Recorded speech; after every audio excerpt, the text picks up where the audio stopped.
Hello students, how are you doing today? You are welcome to class.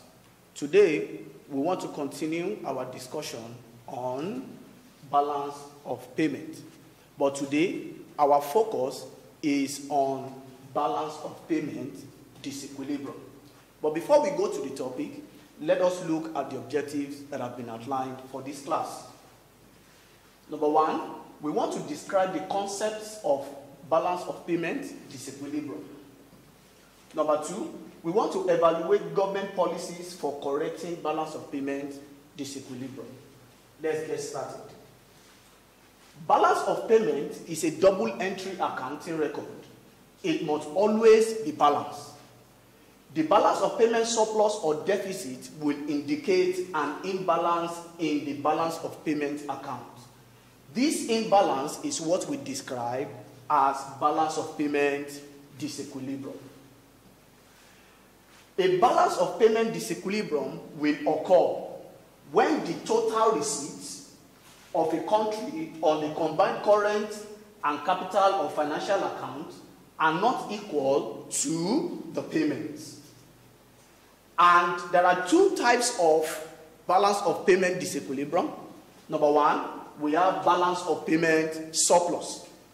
A balance of payment surplus will occur when total receipts from other countries exceed total payment to other countries. In the same light, we have balance of payment deficit.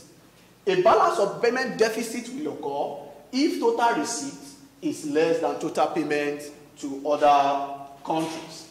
And what are the causes of balance of payment disequilibrium?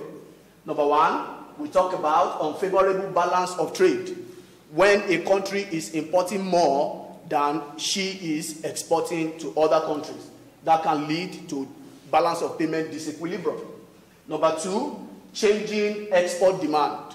When a country does not have foreign demand for their exports, that can also lead to balance of payment disequilibrium. Number three, population growth.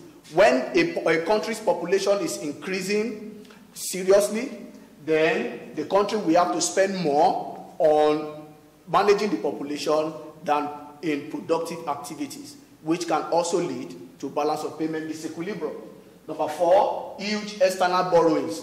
When a country is borrowing too much, they will spend better part of their GDP servicing this debt, which can lead to balance of payment disequilibrium. And the last one on this note is inflation. Continual rise in the price of goods and services can discourage export demand for a country's goods and services. You have more of this in the supplementary materials that have been attached in your class notes. Then what are the measures that a country can take to correct balance of payment deficit? For a sustained and prolonged deficit, they have to be settled by short-term loans, either loans that are sourced locally or internationally, or by spending the country's reserve of foreign exchange and gold.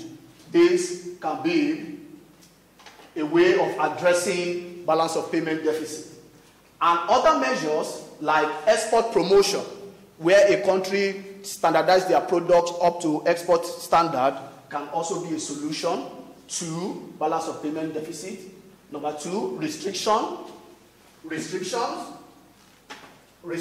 of imports. Restriction of imports from other countries can be a solution, and also import substitution strategy can also be a solution, where a country focuses on producing goods that are imported locally. And number three, reducing inflation.